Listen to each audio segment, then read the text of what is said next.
आनंद श्री सदगुरु सुखराम जी महाराज की अगले वाणी है। अड़जस पदराग सोरठ 7 प्रारंभ हो रहा है। इस अड़जस के माध्यम से सदगुरुदेव फरमा रहे हैं, बांबीड़ा खींच काय दुख पायो, हे तो एक फेर करनी को ताते बटो लगायो। बस्तर सकल पेड़ में सूती मोल को तिरंग लारे, खेत एक मोल सो न्यारी, देहि जात गुण सारे। जड़ी सकल नीर सूप जी, एक मास एक द्वारे, एकण सभी रोग गमाया, एक उलट फिर पाड़े। बोलन हार जीव है कि आहिज जीत हारे, कह सुख राम बंधावे रसना, आई विष उतारे। लोहो सो एक जात में बैठो, करड़ो कवड़ो जोवे, पारस लागा एक सोलवो, दूजो छाछियो होवे। कदली पड़ियो कपूर कहाणो, अहि मुख विष होई, सीप पड़े सो मोती होवे, जात धाम गुण जोई। कबू एक कसर पड़ियासु, भोपत में ले निरसी जागा, तू सुख राम पाछली कसर, नीच जात नर बागा। बांबीड़ा खींच काय दुख पायो, हे तो एक फेर करनी को ताते बटो लगायो। आनंद श्री सदगुरु सुखराम जी महाराज वार्तालाप कर रहे हैं शूद्र वर्ण के व्यक्ति से। 4 प्रकार के वर्ण है, ब्राह्मण, क्षत्रिय, वैश्य और शूद्र। तो शूद्र कहते हैं, दोष देते हैं, गुस्सा करते हैं कि परमात्मा ने हमको ऐसे शूद्र वर्ण में जन्म क्यों दिया। दूसरों को तो, किसी को तो वैश्य में दिया, किसी को क्षत्रिय में दिया, किसी को ब्राह्मण में दिया, और हमको शूद्र वर्ण में जन्म क्यों दिया। उस बात का उनको क्या रहता है, गुस्सा रहता है, दुख रहता है, खीज रहती है, चिड़चिड़ापन रहता है। तो सदगुरु सुखराम जी महाराज भांडी से डिस्कस कर रहे हैं, कन्वर्सेशन कर रहे हैं, वार्तालाप कर रहे हैं कि तुम्हें दुखी होने की या गुस्सा करने की, चिड़चिड़े होने की कोई जरूरत नहीं है, क्योंकि मूल में आत्मा तो सब में एक ही है। ब्राह्मण में भी वही आत्मा है जो वैश्य में है, जो क्षत्रिय में और जो शूद्र में है। आत्मा की दृष्टि से तो कोई बिल्कुल भी रत्ती भर भी फर्क नहीं है। और ये तो थोड़े समय के लिए आपको देह मिली हुई है, और जिस घर में, जिस जाति में आपका जन्म हुआ, उसके हिसाब से आपको समाज के अंदर रहना है। चारों वर्ण व्यवस्था इसीलिए बनाई हुई है कि अपना अपना काम सारा कर रहे हैं। भाई सुई का काम सुई करेगी और तलवार का काम तलवारी करेगी, दोनों जब एक जगह काम कर सकते नहीं। तो अपने अपने कार्य की पारंगतता, निपुणता उन्होंने प्रदान की है, इसीलिए वर्ण व्यवस्था बनाई है। महाजन है अजमेरा साहब, तो अजमेरा साहब से अच्छा कोई धंधा कर सकते हैं क्या? नहीं कर सकते। क्षत्रिय बोलो धंधा कर लो, वो लड़ाई करने में, मारकाट करने में कर लेंगे, उसमें अजमेरा साहब उनका मुकाबला नहीं कर पाएंगे। परंतु रुपए की 3 अठन्नी लानी हो तो कौन लाएंगे? शर्मा जी, अजमेरा जी, अजमेरा साहब भी ला सकते हैं, क्योंकि वैश्य को ये गुण दिया है परमात्मा ने, और राजपूतों को, क्षत्रियों को लड़ने का, सूरवीरता का गुण दिया है। वैश्य सूरवीरता से युद्ध नहीं कर सकते हो। इसी प्रकार को ब्राह्मण को किनका गुण दिया है? पढ़ाई करने का, विद्वान बनने का, कर्म कांड का, मंत्र उच्चार का, वो सारे याद है उनको, कंठस्थ है। शर्मा जी याद है या नहीं है? पूरे नहीं है। चलो आजकल थोड़ा सा वो लाइन से हट गए इसलिए, परंतु इसीलिए वर्ण व्यवस्था बनाई है कि सबको अपना अपना कार्य दक्षता के साथ में करना है, तो उसमें कोई हीन भावना रखने वाली जरूरत नहीं है। न तो इंफीरियरिटी कॉम्प्लेक्स होना चाहिए, ना सुपीरियरिटी होना चाहिए कि ब्राह्मण अपने आप को ऊंचा माने या फिर शूद्र अपने आप को नीचा माने। ये तो ऐसी व्यवस्था है, निष्पक्ष व्यवस्था है। इसमें परमात्मा से किसी का कोई दुश्मनी भी नहीं है और दोस्ती भी नहीं है। किसी से दोस्ती हो गई, तू मेरे मिलने वाला है तो तुझे ब्राह्मण कुल में जन्म दे देता हूँ, और तू मेरे मिलने वाला नहीं है तुझे शूद्र कुल में भेज देता हूँ। परमात्मा तो निष्पक्ष है, वो बिल्कुल भी भेदभाव करते नहीं है। तो अनंत श्री सदगुरु सुखराम जी महाराज खुलासा करेंगे कि ब्राह्मण कुल में जन्म हुआ तो भी क्यों हुआ, और शूद्र कुल में जन्म हुआ तो भी क्यों हुआ। परमात्मा किसी के साथ में पक्षपात करने वाले है ही नहीं है। तो बाम बीड़ा खींच काय दुख पायो, इसलिए दुखी होने की खींचने की जरूरत नहीं है। तू तो मस्त रह के तुझे क्या मिली अभी, नरदेही मिली है। तो नरदेही में सबसे अच्छा काम कौन सा है, काम भक्ति का। वो काम तू प्राथमिकता के आधार पर कर ले। हे तो एक फेर करनी को ताते बटो लगायो। किसका फेर है, करनी का। जो जैसी करनी पड़ती है वैसे उसकी जाति हो जाती है। कोठारी भंडारी किसके लिए, हाँ सोनी जी सुनार, सोनी जी सुनार, हाँ तो क्यों, कैसे जैसे कर्म करते हैं वैसे वैसे उनकी काम के हिसाब से जाति हो गई। अब उस जाति में जो जन्म ले रहा है वो वही उसी कुल को आगे काम को बढ़ा रहा है। तो है तो एक फेर करनी को ताते बटो लगायो, इसलिए करने के हिसाब से ऊंचा नीचा हो गया, बाकी आत्मा में कोई भी फर्क नहीं है। आत्मा तो गुणातीत है, न रजोगुण में है न तमोगुण में है न सतोगुण में है। और ये करनी तो गुणों के अनुसार बनी हुई है कि आपका ये गुण और आपका यह गुण, ये किसकी अवस्था है, ये देह की अवस्था है। देह कितने दिन के लिए, कितने रहने वाली है।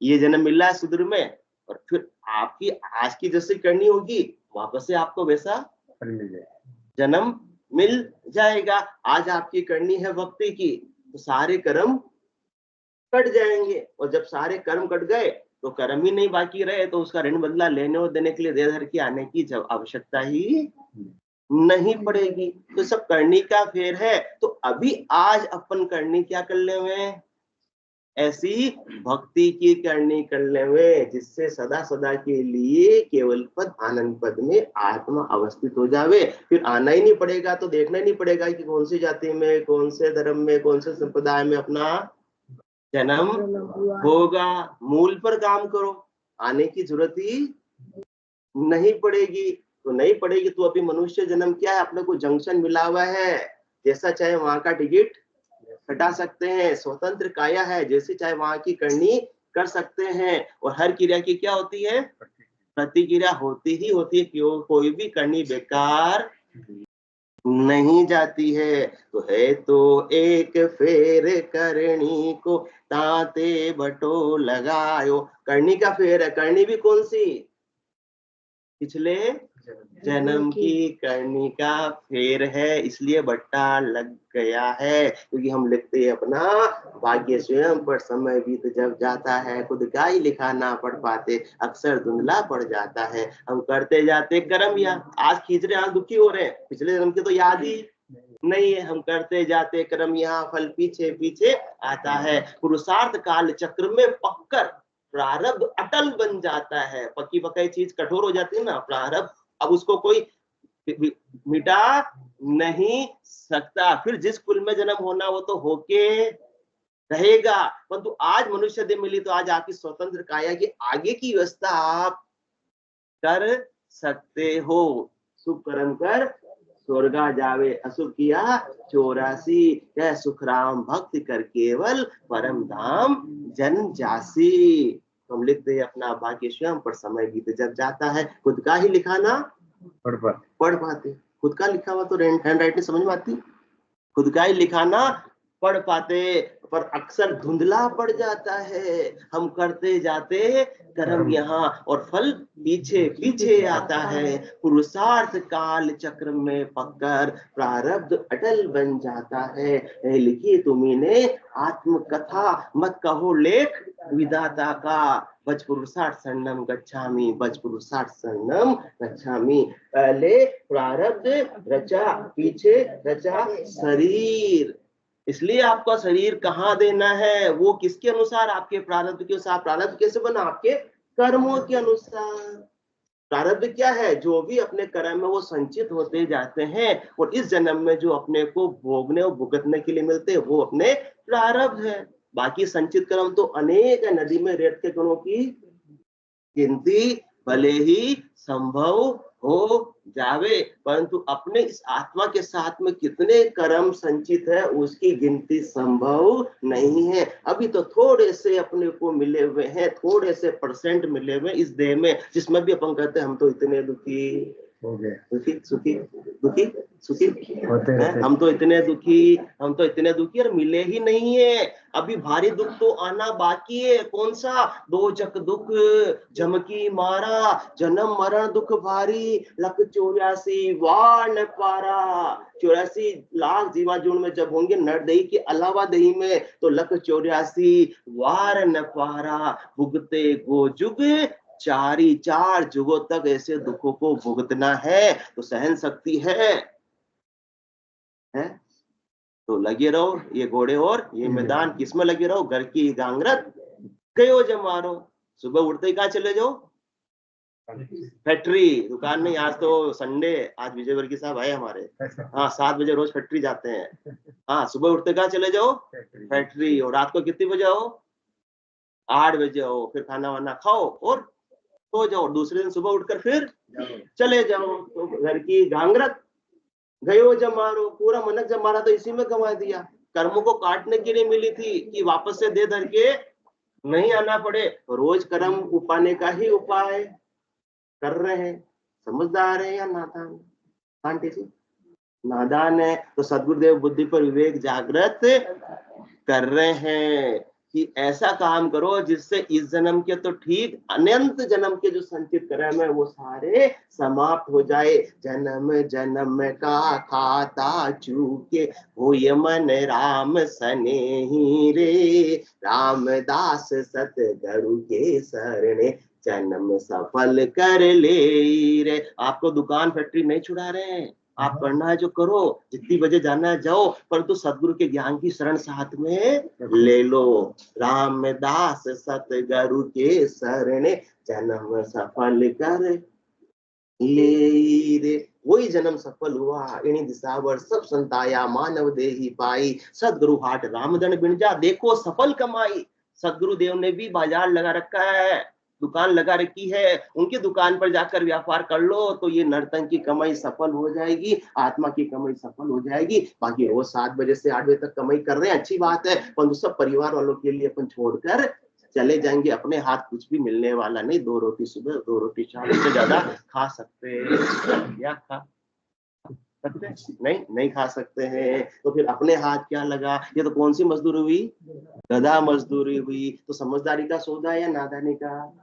नादानी का सौदा है। तो आज से गधा मजदूरी करेंगे नहीं करेंगे? नहीं करेंगे। हमारे आंटी जी ने मना कर दिया, नहीं करेंगे। जितना करना उतना ही करेंगे, ज्यादा गिद्धता रखनी नहीं है। बाकी आने वाली पीढ़ी को, बच्चों को सौंप देंगे। अब तुम्हारी उम्र तुम करो, क्योंकि हमारा तो बालक तरुण बुढ़ापो बीत, तो वो भी बीता जा रहा है। अजऊ राम नहीं कहा, आज भी नहीं, आज भी फैक्ट्री, आज भी दुकान। चोरे मुंद्रा साहब किधर गए?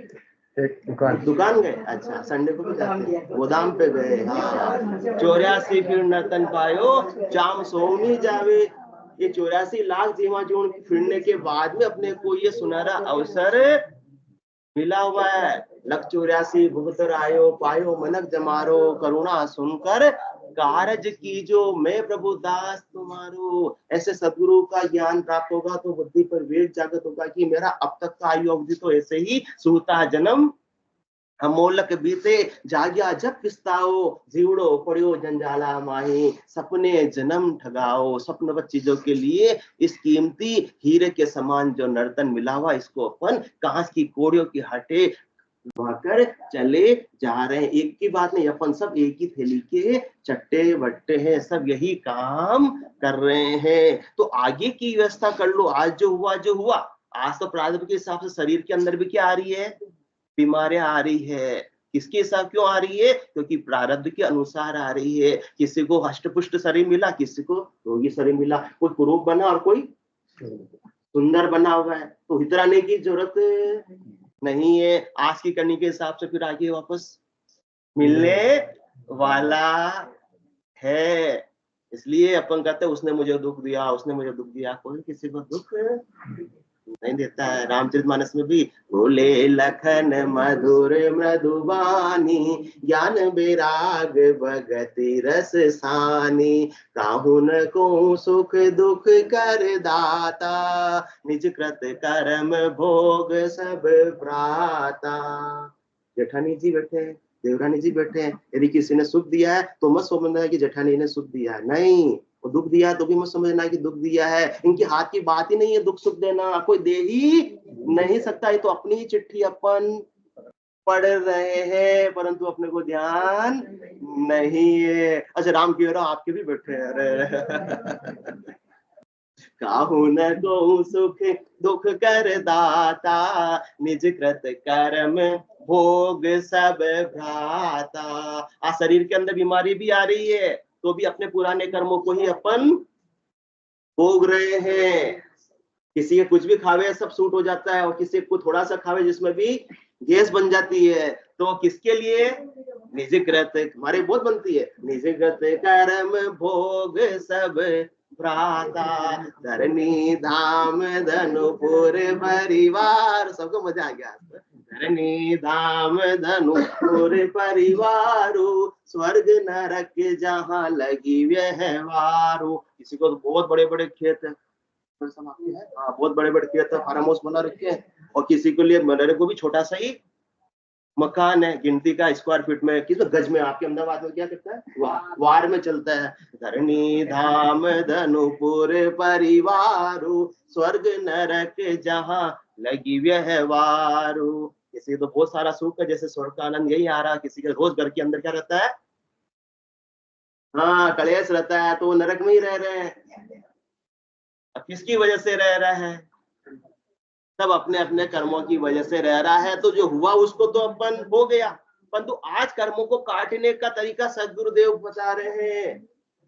मैं सुखराम शरण हर तेरी ऐसी मोय बताई, भजन किया सु कर्म कटेला कटे पल के। मैं जो करके आ गए सो तो आगे उसको जाके तो अपन वापस चेंज कर सकते नहीं, पर तो कर्मों को काट सकते और आगे के लिए अच्छी व्यवस्था कर सकते हैं। इसलिए अपने को इसी में दुखी होने में अपने टाइम को बर्बाद नहीं करना, खींचने में, दुखी होने में या ब्लेम करने में अपने समय को बर्बाद नहीं करना। इसके माध्यम से सदगुरुदेव ये समझाना चाह रहे हैं।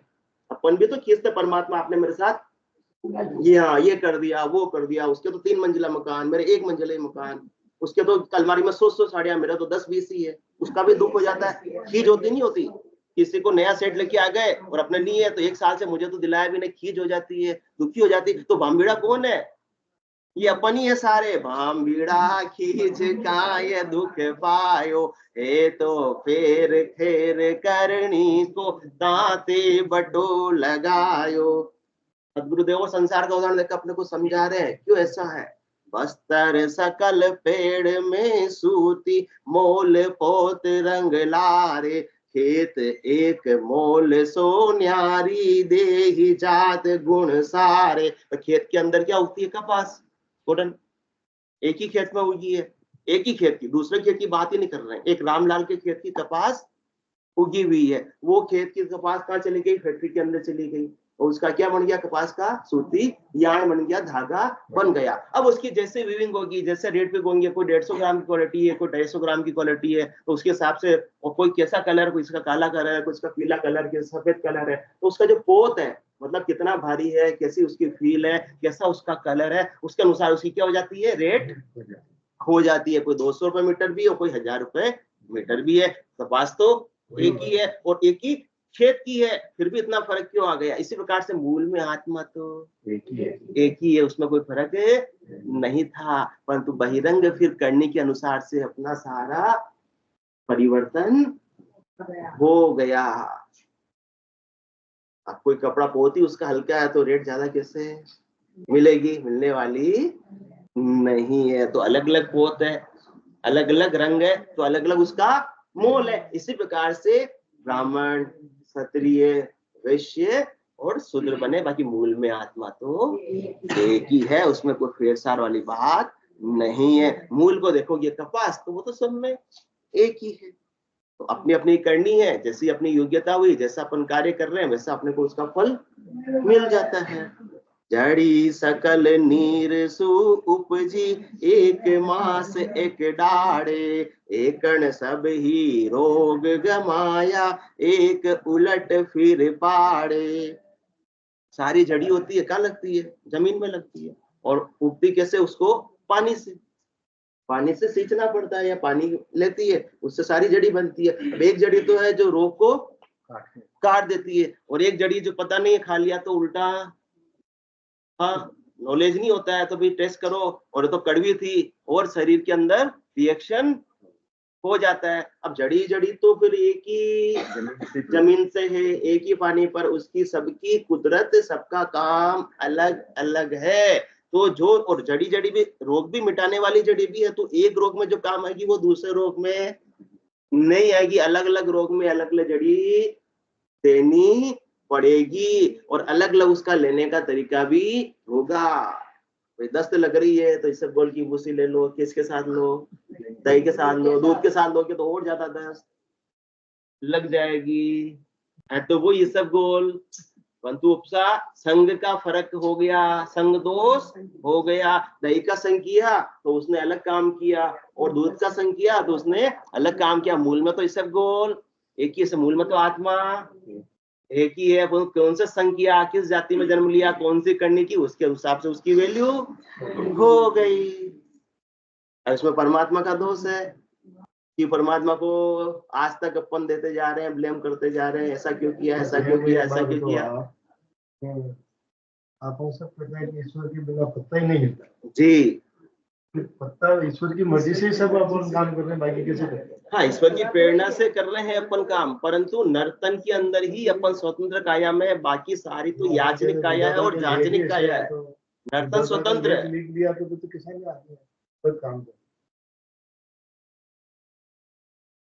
ये कह रहे चिट्ठी पहले लिखा दी। विधाता के लेख ऐसे लिखे हुए इसके, विधाता का लेख ऐसे लिखे हुए, तो फिर आदमी उसकी मर्जी से कैसे काम करे? नर्तन स्वतंत्र काया है। विधाता का लेख लिखा है कि बारिश आएगी, परंतु छाता आपके हाथ में लेने का अधिकार भी परमात्मा ने आपको दिया। बारिश को आप नहीं रोक सकते, बारिश को आप नहीं रोक सकते विजय वर्गीय जी। बारिश ही रुक जाए नहीं, आपको बचना है तो आप छाता ले लो, आपको नहीं भीगना है तो आप घर के अंदर आ जाओ। गर्मी तो आएगी, तपेगी, परंतु आप एसी चलाने का अधिकार आपको है, कूलर चलाने का अधिकार आपको है। कोई कहे कुछ नहीं चल रहा हूं मैं तो, बस परमात्मा ने इतनी गर्मी क्यों दी, इतनी गर्मी क्यों दी, बस ये रोना रोता रहूंगा तो काम बनने वाला परमात्मा ही ठंडी नहीं है। सर्दी आ गई तो परमात्मा को दोष दो। एक ऑप्शन आपके पास में है, पूरी सर्दी में 2-3 महीने दोष देते रहो, या एक ऑप्शन है कि आप गर्म कपड़े पहन लो। क्या ऑप्शन आप अडॉप्ट करेंगे?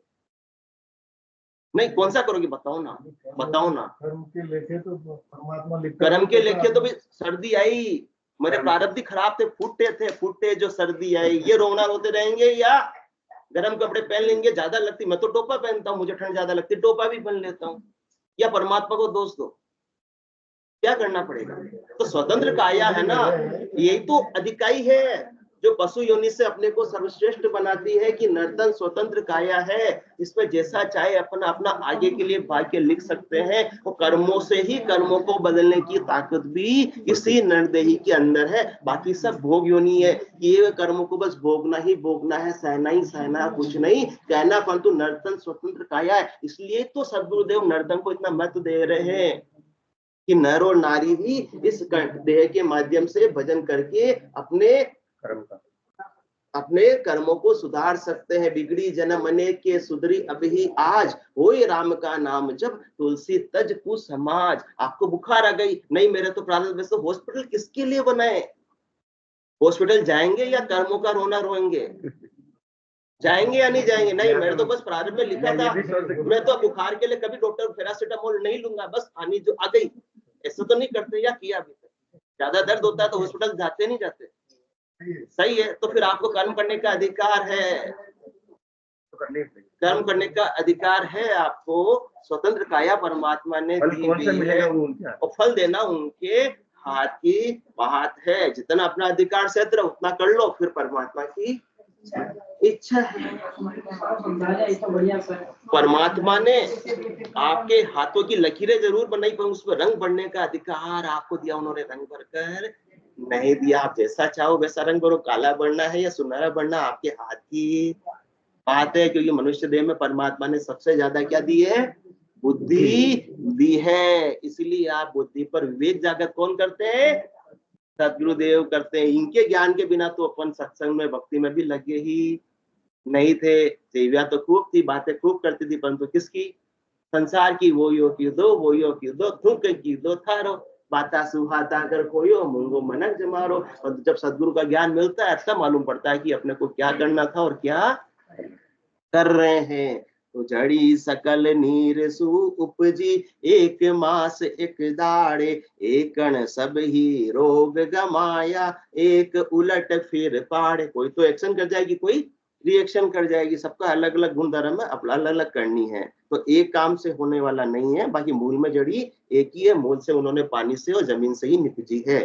बोलन हार जीव है एक ही, आहिज जीते हारे, कह सुख राम बंधावे रसना, आही विष उतारे। जीव तो सबने, सबको परमात्मा ने एक ही दी है। कोई इतना मीठा मीठा बोलता है कि मंत्र मुग्ध कर देता है। 1 घंटे तक का मालूम ही नहीं पड़ता 1 घंटा कब निकल गया। किसी के मुंह से जहर उगलता है तो लोग दौड़े। भाई, जलते हुए पेड़ की शाखाओं पे तो पक्षी भी बैठना नहीं चाहते। और आप चिल्ला चिल्ला कर गाली गलौज से किसी से बात करोगे, कौन आपके साथ रहेगा?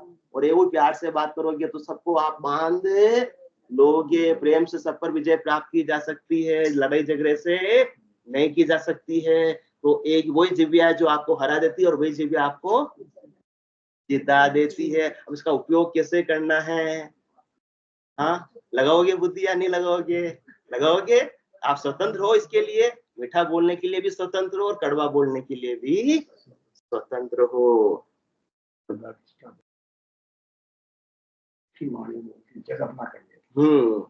राजा तो गांव गांव बोलता है, सब कहते हैं कि माथा दुखा रहा है, और कोयल इतनी मीठी बोलती है, सुनने का मन करता है। दोनों तो पक्षी लोहो सो एक जात में बटो, करड़ो कवड़ो जोवे, पार से लागा एक सोल वो दूजो छाचियो होवे। भाई लोहा तो लोहा जाति का है, अब एक करला और एक नरम है। अब जिसको पारस का स्पर्श मिल गया वो तो बन गया, और जिसको नहीं मिला वो का वही रह गया 40 रुपए किलो का।